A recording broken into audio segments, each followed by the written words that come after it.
Assalamualaikum warahmatullahi wabarakatuh. Halo semuanya, balik lagi sama gue Azra di Bedah Bisnis Case. Jadi di video kali ini adalah video kedua. Episode pertama tuh teman-teman bisa lihat di YouTube channel aku, silahkan dibuka aja. Aku bahas gimana caranya Google bisa membuat inovasi buat produknya. Karena kan Google itu punya banyak pesaing, misalnya kayak Baidu, Yahoo Search dan lain-lain. Nah, itu adalah termasuk di rangkaian lomba Digital Business Competition yang diadain sama Innovation Festival UNS. Kayaknya Innovation Hub atau apa gitu ya kurang lebih. Nah, karena aku juga single fighter, jadi memang pertama kali juga dapat pressure ekstra. Udah siangnya disuruh ngepresentasi tentang Google, sorenya Allah kuatkan untuk ngerjain kasus pemasaran di mallnya sendirian. Jadi kita boleh ya kayak bilang overpower gitu ya, nih gue juara satu dan juara lainnya, tapi tetap teman-teman yang ngehandle otak kita, mata kita bisa melihat strategi pemasaran, bisa merasakan vibes-vibes di mall, itu semua Allah yang ngatur kayak gitu.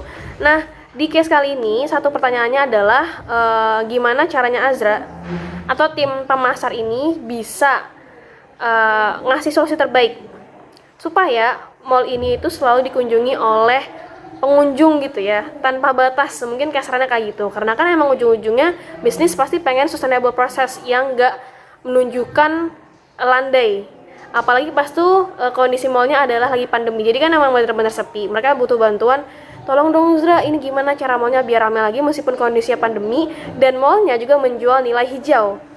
Nah, teman-teman harus tahu isu-isu tentang kehijauan, lingkungan, dan lain-lain, karena itu relate sama bisnis.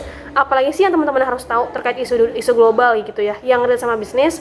Misalnya tuh yang paling banyak itu adalah terkait lingkungan tadi yang aku bilang ya, isu plastik, isu limbah baju, terus isu gas emisi, itu semua relate. Dan kalau ada bisnis yang bisa melaksanakannya, maksudku berproses dalam penjagaan lingkungan, itu bisa menaikkan branding ataupun menonjolkan CSR-nya alias Customer Social Responsibility-nya. Nah, tapi untuk mall ini mereka bingung ya, aku juga value-nya hijau, tapi kok nggak hijau gitu. Nah, kita akan ulik di case kali ini. Semoga bermanfaat, dan teman-teman boleh request ke aku untuk Zra decknya boleh minta nggak? Boleh banget, tapi karena sifatnya hackathon tuh yang aku pahami itu kayak kamu dikasih waktu terbatas untuk mengerjakan satu case, dan ini aku sendirian, aku mandir di mallnya, beli donat, boleh beli makan segala macem, dan akhirnya muncullah ide-ide tersebut, tapi tidak sampai budgetingnya. Karena jujur buat aku pribadi budgeting itu adalah hal yang rumit. Pertama karena aku bukan praktisi, belum jadi sales beneran, terus juga gak ada kenalan nih untuk aku tanya-tanyain. Jadi silakan pelajari aja solusi-solusi yang aku bawa di PPT kali ini. Oke, Bismillah. Jadi kita akan ulik langsung isi PPT-nya. Nanti buat teman-teman yang butuh, silakan japri aku aja lewat email azra322@gmail.com. Jadi untuk covernya, teman-teman bisa buat judul dengan akronim yang menarik gitu ya. Misalnya aku buat congruent, realistic, and implementative alias crave. Crave itu artinya mungkin kasarnya tuh nafsu ya, atau craving for food. Aku pengen banget, pengen banget mau beli makan. Jadi buatlah kosakata yang menarik dan gampang diingat sama si juri. Karena mereka emang nggak mau sih hal-hal yang bertele-tele gitu. Dan sejak awal juga covernya jangan berbelit-belit. Nah, di bab pertamanya seperti biasa kita bakal ngulik situasi terkini dari mallnya gitu ya. Karena mallnya alhamdulillah real dan aku ngerjain di mallnya langsung, aku jadi memiliki banyak experience sejak kunjungan pertamaku. Kayak gitu. Ada beberapa masalahnya yaitu brand awareness, sama ini ada satu lagi yaitu akun sosial media mall ini memiliki engagement rendah. Kenapa? Karena aku lihat followernya banyak, tapi di postingannya tuh yang respon dikit, yang like sedikit, yang komen dikit. Bahkan yang komen pun seingatku tuh username-nya sama. Jadi hal itu tidak menunjukkan kegunaan si media sosialnya untuk menarik pasar. Kan kayak capek ya, kamu ngolah-ngolah Instagram, minta jualan, yang datang malah akun-akun bodong. Itu kan menyebalkan. Nah, jadi ada dua question yang kita bisa pakai untuk memandu pengerjaan case ini. Yang pertama itu, gimana cara ningkatin brand awareness? Singkatnya, gimana cara orang tahu mall ini ada dan mendorong mereka untuk ke mallnya. Terus, gimana cara menarik massa di sosial media agar mereka mau ke mall ini. Nah, ini teman-teman bisa lihat pengkategorian kerangka berpikir marketingnya di sebelah kanan bawah. Jadi untuk tahapan pertama, itu aku pakai, oh ya FYI dulu, kita pakai Marketing 5A Analysis. Teman-teman silakan cari di Google. Jadi ada 5 bagian aware, gimana caranya orang peka dengan keberadaan bisnisnya. Appeal itu gimana setelah peka itu mereka kepo sama bisnisnya, kepoin medsosnya dan lain-lain. Terus berikutnya ada ask. Jadi sarana tanya jawab antara si bisnis dan si pembelinya, si calon konsumennya. Bukan sekedar sarana doang, tapi fase ini harus mendorong agar konsumen itu nanya-nanya, ini produknya harganya berapa ya? Ada promosinya nggak ya, Mbak? Kalau saya pesan banyak, kira-kira berapa? Itu fase di ask. Habis itu act, setelah mereka nanya-nanya, dengan segala pertimbangan, mereka akan langsung action. Belinya di mana, lewat sarana apa? Lewat platform digital kah, atau langsung hadir ke tempat, misal kayak gitu. Dan yang terakhir adalah, setelah act itu ada advocate. Setelah mereka udah mengonsumsi produk atau jasanya, mereka akan mengampanyekan nih, lihat deh, di sini ayamnya enak banget. Nanti teman-teman kalau bubur di sini aja. Atau di sana tuh ruangannya luas, AC-nya enak gitu ya. Sofanya bersih. Kayaknya kalau ada acara kumpul-kumpul lebih baik di sana aja. Itu bagian advocate. Nah, buat Instagram sendiri, eh kenapa bisa muncul solusi sebanyak ini? Karena aku mengkritisi isi sosmednya. Sebagai Gen Z yang cukup aktif ngeliat Instagram ya dalam 24 jam, pasti teman-teman sering banget gitu ya. Kita pasti udah tahu mana yang menarik, mana yang enggak. Nah, kalau Azra pribadi tuh menotis kemarin tuh kayaknya admin media sosialnya nggak responsif. Jadi ada orang yang nanya, admin Mall X ini ya, ada promosi nggak ya kan depan? Nah, itu nggak dibales. Padahal itu kan udah ada di fase ask konsumen tapi nggak dibales, tuh hal yang sangat-sangat disayangkan kayak gitu. Terus juga kontennya itu nggak terstruktur. Jadi kebanyakan menonjolkan konten promosi, tapi nggak ada value-value greennya. Karena sepahamku juga, karena aku tinggal di asrama yang menerapkan value hijau ini, dan anak dari value hijau ini kan ada zero waste ya, untuk mengurangi limbah. Nah, itu tidak ada di kontennya. Gimana cara mau brand awareness ya, peningkatan brand awareness, tapi mereka sendiri nggak tahu branding itu mau diapakan. Apakah logonya cukup hijau, apa maunya cukup menanam tanaman hijau, kan itu nggak menentukan value. Karena value itu adalah yang memandu kerjanya suatu mall. Sama kayak manusia yang dia punya value X misal, maka pola pikir dia X, maka apa yang dilakukan X. Seperti orang muslim misal, karena value dia berislam, maka dia tidak akan makan babi, kesannya kayak gitu. Sama semua berdasarkan sama value, entah itu manusia maupun sama bisnis gitu ya. Itu akan menentukan jalannya si bisnis tadi, sampai nggak tahu sampai kapan si bisnisnya berjalan. Nah, terus juga ini ada nomor 3, solusinya yaitu caper. Jadi teman-teman mungkin pernah notice tiba-tiba di Instagram ada yang suka nge-like random postingan kalian. Kalau aku sendiri dulu di-like sama toko hijab karena dia tahu aku muslimah yang butuh hijab. Nah, tapi ini dapat judgement dari juri kalau kayaknya akun sosial media sebesar mall nggak pantas Dezra kalau tiba-tiba nge-spam like, itu kayak nggak profesional. Jadi bisa dipertimbangkan lagi teman-teman ya. Kecuali aku ngusung ide ini untuk UMKM kecil. Misal dia kayak jualan kentang, jualan makaroni pedas, itu boleh lah kita ngelakuin spam likes gitu-gitu. Terus juga ada fitur Instagram Effect. Jadi kalau mau buat solusi pengembangan medsos itu harus tahu fitur sekarang yang terbaru apa. Misal di Instagram tuh ada penguatan community atau bisa Instagram chat. Nah, itu bisa diolah strateginya buat si marketing mallnya ini. Di Efek itu kita bisa aja buat mallnya, buat frame tertentu. Kalau ada keluarga ataupun orang-orang yang ke mallnya, terus dia foto gitu ya, atau buat konten dengan narasi tersebut, maka dia akan mendapatkan promosi, misal dapat merchandise ataupun yang lain. Terus ini juga ada buat kompetisi konten, tidak terbatas pada vlog, tapi juga sampai fotografi, videografi, karena aku yakin banyak lah orang-orang yang ingin berkarya gitu, tapi mereka nggak notice aja sama masyarakat. Akhirnya The Park Mall bisa tuh ngundang ilustrator ini atau orang-orang seni ini untuk meramaikan The Park Mall, karena kita pikirnya gini, kalau pesertanya upload kontennya di Instagram, maka follower-follower mereka akan tahu The Park Mall kan.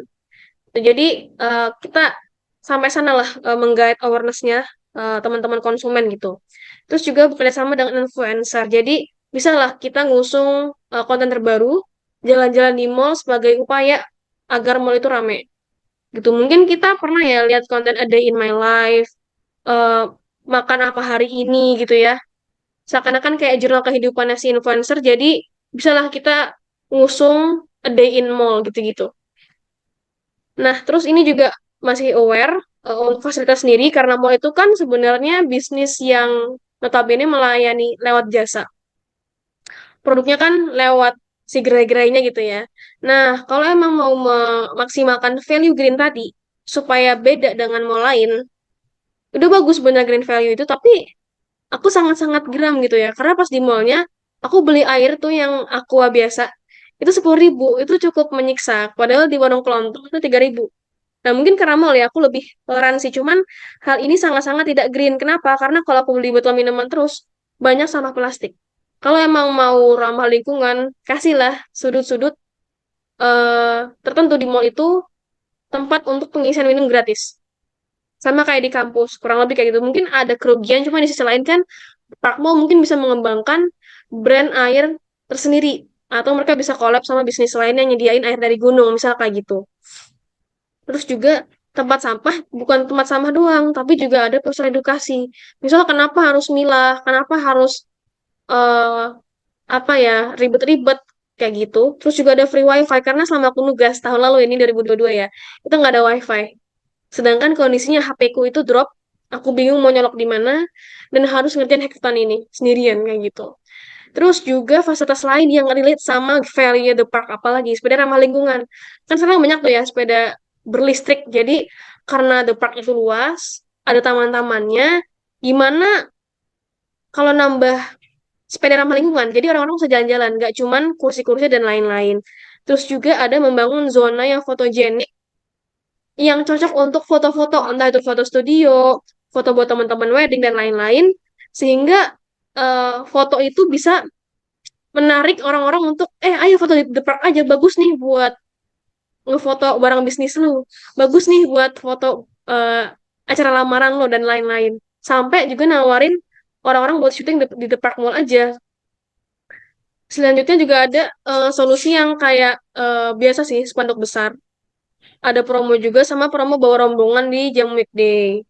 Misal kalau aku sih call to action ya, atau teknisnya itu seperti apa. Jadi ada beberapa tenan mall yang kita ajak MOU-an, janjian gitu ya, untuk nanti gue datengin beberapa rombongan di sini dengan usungan usungan promo gue. Nanti rombongan ini lo kasih voucher potongan ya. Tapi dengan syarat unggah di medsos supaya vibes-nya rame gitu ya. Kan nggak banyak yang mall yang melakukan seperti itu. Ini masih aware juga, wah banyak sekali ya. Jadi salah. Jadi ini aku juga terinspirasi dari satu chef di hotel di Malioboro gitu ya. Tiba-tiba aku lagi makan sama orang tuaku dan chefnya datang, chefnya dari dapur ya, nanya, Ibu hari ini sarapannya enak nggak? Nah, sepertinya The Park Mall bisa ngelakuin live feedback. Misal, Ibu gimana pengalaman Ibu atau Bapak di mall hari ini? Dan itu diunggah. Karena kebanyakan itu sekarang, setelah aku baca buku Marketing 4.0 itu ya, sekarang kan Marketing 5.0, jadi ini masih tahap keempatnya. Sekarang padahal udah tahap kelima gitu ya. Orang-orang itu memiliki referensi untuk belanja sesuatu itu dari temannya. Kenapa? Karena di medsos itu distraksinya banyak. Pasti kita ngelihat banyak yang cantik, banyak yang ganteng, banyak yang menarik. Nah, kita pusing jadi kita lebih milih untuk nanya teman terdekat aja, kira-kira menurut lo berenaknya di mana ya? Atau mau enak gimana di mana ya buat ngedate misalnya kayak gitu. Nah, terus juga bisa mengaktifkan sistem membership. Ingatku tahun lalu itu belum ada sistem membership, jadi konsepnya tukar stroke. Kalau aku terinspirasi dari Puri Indah Mall Jakarta, jadi setiap aku belanja gitu ya, entah itu makan, beli properti dan lain-lain, kita bisa ke tenannya The Park Mall itu ke kantornya dan ngumpulin poin. Nanti poinnya bisa buat diundi ataupun yang lainnya. Nah, habis itu juga ada benefit yang lain. Misal tiket gratis parkir, gratis antar jemput member dari lokasi ke Park Mall, sampai merchandise yang lain. Oke, next ini juga ada appeal, biar kepo ya. Jadi harapannya websitenya The Park Mall bisa dikuatkan lagi dengan YouTube-nya yang berbau storytelling, kayak gitu. Ini bagian ask supaya mereka leluasa untuk nanya-nanya soal The Park Mall buat kolaborasi ataupun yang lain, bisa tuh dikuatin link tree-nya. Jadi di sana ada panduan kerjasama, katalog terbaru, dan lain sebagainya. Dan juga ada arahan buat komunitas online, karena salah satu penguatan marketing itu adalah tadi, komunitas online. Mereka bisa sharing-sharing kayak, kemarin kamu ada promosi apa nih yang bisa gue tahu? Nah, nanti mereka ngobrol di sana. Mereka akan sambat, atau bisa jadi ngasih inovasi juga ke Park Mall di komunitas online tersebut. Nah, habis itu juga ini ada uh, tahapan act, yaitu mereka action gitu ya, untuk nanya-nanya kerjasama ataupun yang lain. Atau mungkin ada nikahan kalian di The Park Mall, itu bisa dikuatkan di komunitas online-nya. Terus juga ini bagian advocate, jadi tingkatan marketing lanjutan, kita bisa kerjasama sama institusi pendidikan, jadi anak-anak SMA maupun kuliahan tuh yang mau terjun di dunia karir, bisa lah dikenalkan dengan The Park mau lewat kegiatan ini. Berikutnya juga, itu kan The Park Mall pasti udah berhektar-hektar. Nah, daripada kosong, sepi tiap hari, coba dibuka untuk kegiatan sosial, entah itu dari pemerintah maupun dari yayasan lain. Jadi setelah mereka misalnya donor darah, vaksin, ataupun kegiatan 17 Agustusan gitu ya, mereka kepanasan, akhirnya mereka datang ke dalam mallnya untuk makan, ataupun sekedar kunjungin toilet. Karena ketika kita manusia ya disodori hal-hal yang menarik, tapi sebenarnya kita nggak butuh, kita akan ada dorongan untuk membelinya, padahal baru sekedar ingin atau kepo. Jadi ada sisi psikologis dari mall yang menurutku sebenarnya gue nggak butuh nih, cuman karena lumayan lah lagi promo, nah kita langsung beli. Jadi kita perkuat di strategi marketing tersebut ya guys. Nah, terima kasih. Ini nggak ada budgetingnya. Semoga bermanfaat. Dan bagi teman-teman yang mau decknya boleh banget gitu. Bye guys.